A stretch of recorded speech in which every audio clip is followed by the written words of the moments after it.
네, 뜨겁게 달아올랐던 미국 중간 선거가 마무리가 된 가운데 조금 전 민주당이 하원을 또 공화당이 상원을 장악할 것이란 CNN의 보도가 나왔는데요. 네, 트럼프 행정부의 2년간 국정 운영에 대한 중간 평가의 성격이 짙은 만큼 그 결과에 관심이 집중되고 있는데요. 오늘 전문가 모시고 이야기 나눠보도록 하겠습니다. 봉영식 연세대 통일연구원 연구위원 나오셨습니다. 어서 오십시오. 안녕하세요. 안녕하십니까. 자, 일단 미국 정치 쪽의 전문가시기 때문에 CNN 조금 속보를 보셨을 텐데 민주당이 하원 또 공화당이 상원을 장악했다 할 것이다는 전망이 나왔는데요. 예상도 하셨어요? 예, 이거 예상했습니다. 네. 그리고 이게 참 재미있는 결과인 것이 트럼프 대통령, 공화당, 민주당 모두 각각 자기에게 유리한 그런 분석을 할 수 있는 결과입니다. 예. 서로 위대한 승리다, 우리 당의 승리다, 그다음에 행정부에 대한 재신임이 증명되었다 이렇게 주장할 수 있는 근거가 마련됐습니다. 예. 민주당은 이제 하원을 8년 만에 탈환을 했기 때문에 승리를 이제 이야기할 수 있고 공화당 입장에서는 지금 51대 49로 다수당이 있는데 그 입지가 더 넓어질 것 같습니다. 예. 지금 53석까지도 예상이 되고 있고 네. 또 격전지였던 인디아나에서 공화당 후보가 승리했고 또 노스다코다에서도 공화당 후보가 승리했습니다. 민주당 상원의원직을 빼앗은 것이죠. 예. 그렇기 때문에 이제 공화당 입장에서 비록 하원의 다수당 자리는 내줬으나 상원을 지켰기 때문에 승리했다 이렇게 얘기할 수 있고 트럼프 대통령 입장에서는 지금 굉장히 그 투표 참여율이 높습니다. 지난번 중간 선거에 비교해서 네. 지금 조기 투표한 사람만 4천만 명을 넘는 것으로 보이고 있는데요. 그렇다면 2014년 중간 선거에 비해서 약 32% 이상 더 미국인들이 투표에 참여한 것이거든요. 그렇다면 이제 야당이 아무래도 유리하게 되죠. 그럼에도 불구하고 이 정도 결과를 공화당이 받았다면은 트럼프 대통령이 그런 영향력 같은 것이 증명되었다 이렇게 보입니다. 예. 그 트럼프 대통령 오늘 이제 트위터를 통해서 오늘 밤 굉장한 성공을 거뒀다. 모두에게 감사한다라고 썼다고 하더라고요. 역시 말씀하신 대로의 해석을 이제 여기다 적은 거겠죠? 그렇습니다. 뭐 하원이 이제 민주당이 하원에서 다수당이 된다 그래도 네. 그 의석수 차이가 그렇게 클 것 같지가 않습니다. 지금 뉴욕타임즈 예상으로는 아마도 435석 중에서 민주당이 230석, 그다음에 공화당이 205석을 차지할 것으로 예상하고 있는데 예. 네. 그 중간 절대 과반이 이제 280석이니까요. 그렇게 본다면 이제 하원이 이제 예산안을 제출하는 권한이 있고 하지만 그렇게까지 민주당이 압도적으로 그 당의 아젠다를 밀고 나갈 그런 추동력을 확보하는 데는 실패했습니다. 예. 그리고 이제 상원은 아까 말씀드린 대로 공화당이 계속 다수당 자리를 유지하기 때문에 트럼프 대통령 입장에서는 이 중간 선거 결과에 대단히 만족할 것으로 보입니다. 예. 보통 아까 얘기하셨습니다만 우리의 어떤 사전 투표에 해당하는 조기 투표율이 높았기 때문에 지난번에 비해서 한 150% 이상이 증가해서 그렇죠. 이게 민주당이 득세한 게 아니겠냐는 예상이 있었는데 이건 어떻게 좀 해석을 해야 되는 거예요? 예, 민주당의 이제 최종 결과가 이제 나와야겠습니다만 사실 이 투표율도 높아졌지만 이제 젊은 층의 참여도 눈에 두드러지게 나타나고 있습니다. 네. 이제 사실 이제 중간 선거의 투표율은 그렇게 높지 않거든요. 왜냐하면 대통령 선거가 포함되지 않으니까요. 예. 그러니까 2016년의 선거는 이제 상하원 주지사뿐만 아니라 대통령 선거가 있었기 때문에 60%의 투표율을 보였거든요. 네. 예. 근데 이제 중간 선거 때는 이제 대통령을 선출하는 게 아니기 때문에 투표율이 상당히 낮습니다.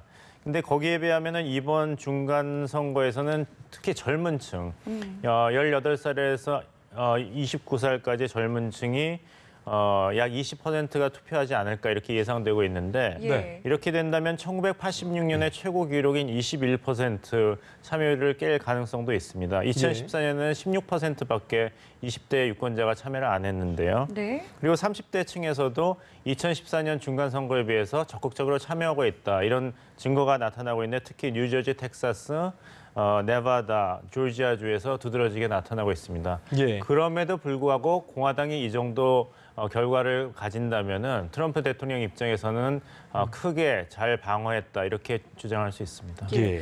자, 이 중간 선거가 참 의미가 큰 게 이제 앞으로 국정 운영의 향배는 물론이고 뭐 대북 정책이라던가 뭐 여러 가지 뭐 경제 정책의 방향이 이제 어떻게 될지가 가늠이 되기 때문인데요. 그렇습니다. 지금 들어온 속보를 좀 보면요. 폼페이오 장관이 이제 내일로 예정됐던 북미 고위급 회담을 연기하겠다라고 이야기를 했습니다. 앞으로 이제 트럼프는 이 중간 선거 이후에 한반도 정책에 대해서 어떤 식으로 좀 방향을 노선을 좀 정할까요? 두 가지를 말씀드리고 싶습니다. 하나는 북한 정권이 큰 오산을 한 것이 이 중간 선거가 트럼프 행정부의 대북 정책에 그렇게 큰 영향이 없습니다. 왜냐하면 이제 예전 하원 의장을 11년 동안 했던 팁 오닐 의원이 얘기한 대로 모든 선거는 지방이다.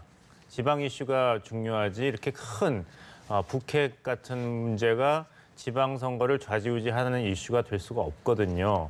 근데 북한 측에서 생각한 것은 트럼프 대통령이 중간 선거에서 꼭 이기고 싶고 그러려면은 이제 북한 비핵화에 대해서 어떤 가시적인 성과를 내서 그걸 유권자들한테 보여줘야 되기 때문에 북한이 세게 나오더라도 트럼프 행정부는 끌려갈 것이다 이렇게 생각했던 것 같습니다. 근데 그 연관성이 없는 것이거든요. 특히 이렇게 선거 결과가 공화당과 트럼프 행정부가 만족할 식으로 나왔기 때문에 이제부터 보이는 것은 아마 트럼프 대통령의 개인적인 생각과 결심에 따라서 대북 정책이 결정되지 않을까. 네. 우리는 이제까지 트럼프 대통령의 두 얼굴을 보았습니다. 2018년 트럼프 대통령 굉장히 부드러웠죠. 북한에 대해서. 김정을과 나는 사랑에 빠졌다는 얘기까지 했지 않습니까? 예. 근데 2017년 트럼프 대통령도 저희가 기억하고 있습니다.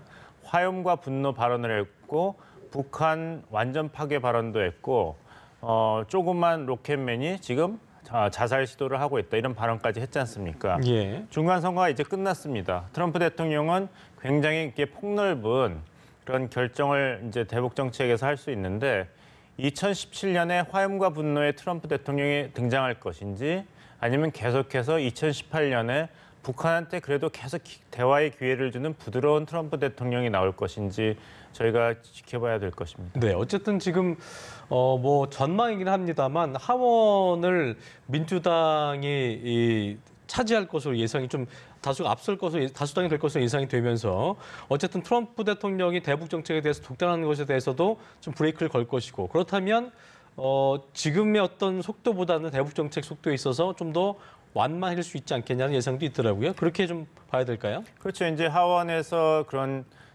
국방 예산이라든지 주한미군의 규모를 결정할 수가 있습니다. 그 틀을 만들 수가 있는 것이고 네. 또 이제 하원 상원에서 나오고 있는 목소리는 무엇이냐면은 한반도의 이제 평화 체제 구축도 중요하고 한반도 비핵화도 중요하지만 북한 인권 문제에 대해서도 미국이 이것을 목소리를 내야 되는 것이 아닌가 이런 얘기가 나오고 있고 또 이제 하원에서 이제 러시아 스캔들이라든지 트럼프 대통령에 대한 어떤 견제가 들어가게 된다면 예. 트럼프 대통령 입장에서는 이제 대북 정책뿐만 아니라 모든 정책에서 이렇게 독단적으로 하기보다는 좀 조심스럽게 증명을 해가면서 해야 될 필요가 있기 때문에 네. 속도가 늦어지는 것은 사실일 것이고 그것이 북한한테는 사실 불리하지 않을까 생각합니다. 왜냐하면 북한이 지금 제일 원하고 있는 거는 대북 경제 제재 완화거든요. 예. 그럼 대화가 이루어지지 않는다면 지금 8일 뉴욕 북미 고위급 회담도 전격 연기됐지 않습니까? 예. 시간이 길어지면 길어질수록 더 손해를 보는 측은 북한입니다. 미국이 아니라. 그렇군요. 아까 저희가 그 홍정훈 그 기자와 연결을 할 때 제가 홍 기자한테 공화당의 상원을 수성하고 민주당의 하원을 차지할 거다 이런 분석 때문에 앞으로 트럼프 대통령의 어떤 정치적 입지가 좀 그 타격이 있지 않겠냐는 질문을 했었는데 그때 홍 박사님께서 옆에서 고개를 예, 저는 가로저으셨거든요. 의견이 다릅니다. 예, 그 의견이 이유는 다릅니다. 뭘까요? 예. 타격을 받으려면은 그 압도적으로 민주당이 하원을 장악해야 되는데 그런 것이 아니고 또 지금 미국 경제가 워낙 좋습니다. 재밌는 것이 그 트럼프 대통령이 집권하고 나서 매 분기마다 미국 경제는 3% 정도는 성장했습니다. 예. 한국 경제가 2%대 성장을 해서 지금 뭐 고민이 깊어지고 있지 않습니까? 예. 근데 북한은 김정은 위원장이 집권한 이후에 2016년 한 해를 빼놓고는 약 1% 성장을 했습니다. 미국이 3%, 대한민국이 2%, 그다음에 북한이 1% 성장이기 때문에 북한이 굉장히 어려운 시간 끌기 게임 한다면 점점 어려워지고 있고 또 이제 트럼프 대통령은 상원을 이제 공화당이 장악했기 때문에 소위 말하는 러시아 스캔들로 인한 탄핵 위험성에서 자유롭게 되었습니다. 아. 왜냐하면은 하원에서 탄핵안 통과는 절대 과반수지만 예. 상원에서 이게 통과가 되려면 3분의 2입니다.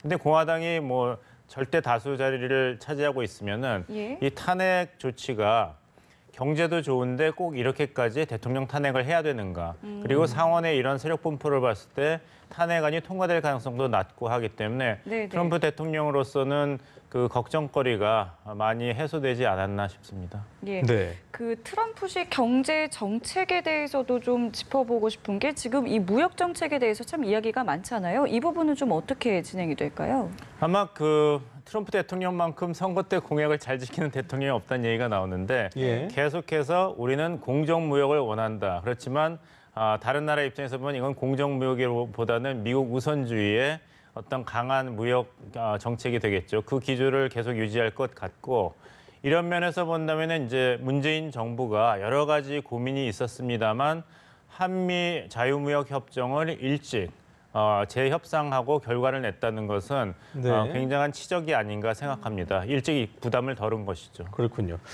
저희가 잠시 그 성임 앵커가 보도를 해드렸습니다만 미국 국무부의 공식 발표가 나왔는데요. 현지 시간으로 그 8일에 열릴 예정이었던 마이크 폼페이오 국무장관과 김영철 북한 노동당 부위원장과의 북미 고위급 회담이 연기됐다는 얘기인데 미 국무부는 서로의 일정이 허락될 때 회담 일정이 다시 잡힐 것이다 이렇게 밝혔습니다. 그 연기를 한 이유는 저희가 어떻게 가장 큰 이유라고 봐야 될까요? 여기서 저희가 주목해야 될 것이 이 폼페이오 국무장관과 김영철 부위원장의 만남이 8일이었지 않습니까? 네네. 예. 8일은 미국 중간선거 끝나고 이틀 후입니다. 예. 개표되고 나서 약 48시간 안에 이런 만남이 이루어진다는 것은 뭐냐면 미국이 이번 중간선거 결과에 따라서 대북 정책을 이렇게 뭐 180도를 바꾼다든지 방향을 선회할 가능성이 애시당초부터 없었다는 것입니다.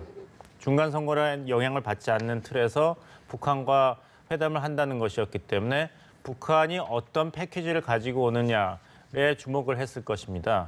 근데 아마 미국이 탐색한 바로는 김영철 부위원장이 가져온 여러 가지가 상당히 기대 수준에 미치지 못하기 때문에 이것을 다시 협상하는 것이 의미가 없다는 어떤 강경한 자세로 돌아선 것이 아닌가 이렇게 생각합니다. 네, 그렇군요. 자, 그러면요. 아직 뭐 정확한 결과가 전부 나온 건 아니지만 이번 선거 결과가 우리 경제 또 안보에는 뭐 어떤 영향을 줄 것이다라고 예상을 해볼 수 있을까요? 글쎄요, 아무래도 이제 트럼프 대통령이 그런 선거 부담에서 벗어났기 때문에 네. 그 행정부가 좀 자유롭게 여러 가지 결정을 할 수 있는데 문제는 이제까지 아까 말씀드린 대로 이제까지 트럼프 대통령 입장에서는 북한한테 시간과 기회를 6월 12일 싱가포르 정상회담 이후에 주었습니다.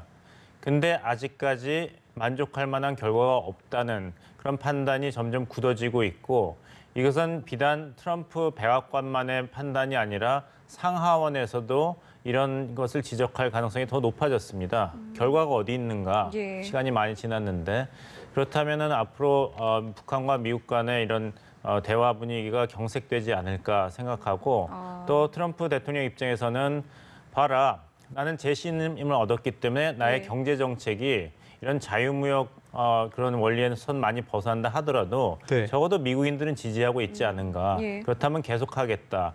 나의 중산층 감세 정책도 지지해달라 이런 식으로 행보를 이어나갈 것으로 보입니다. 어쨌든 트럼프 입장에서는 뭐 지난 대선하고 좀 비교를 해본다면 뭐 반이민법도 그렇고 어떤 차이 트럼프의 집결도 그렇고 결과적으로 2년 뒤에 있을 그 재선에서 또 되는 게 목표일 거잖아요. 어떤 오너십을 좀 강력하게 한다. 그러기 위해서 어떤 미국 우월주의, 우선주의 이런 걸 좀 더 이번에도 부각시켜서 표를 모은 거다, 결집시킨 거다 이렇게 봐야 될까요? 그렇죠. 그리고 뭐 무엇보다도 이제 트럼프식의 경제 정책이 이제까지 성공하고 있었지 않습니까? 네네. 단지 이제 월가라든지 그런 투자가라든지 이제 큰 기업만 덕을 본 것이 아니라 뉴욕타임즈가 지난달 발표한 대로 지난 10월에 제조업 분야의 일자리 창출이 굉장히 그 인상적이었습니다. 2만 1,000개의 새로운 제조업 부문의 일자리가 생겼기 때문에 중국에 가져간 일자리를 우리가 러스트벨트의 미국 노동자들에게 다시 돌려주겠다는 약속을 증명했거든요. 네. 그렇게 본다면 트럼프 대통령이 인간적으로는 여러 가지로 뭐 지적을 받거나 비판을 받을 수 있지만 주변 생활 환경이 점점 좋아지고 그것이 숫자로 증명되기 때문에 이렇게 트럼프 대통령에 대한 비판이 어떤 실질적인 투표 행위로까지 이어지지는 않는 것 같습니다. 알겠습니다. 예. 자, 저희 미국 중간 선거와 관련돼서 봉영식 연구위원과 함께했습니다. 오늘 예. 말씀 고맙습니다. 고맙습니다. 감사합니다.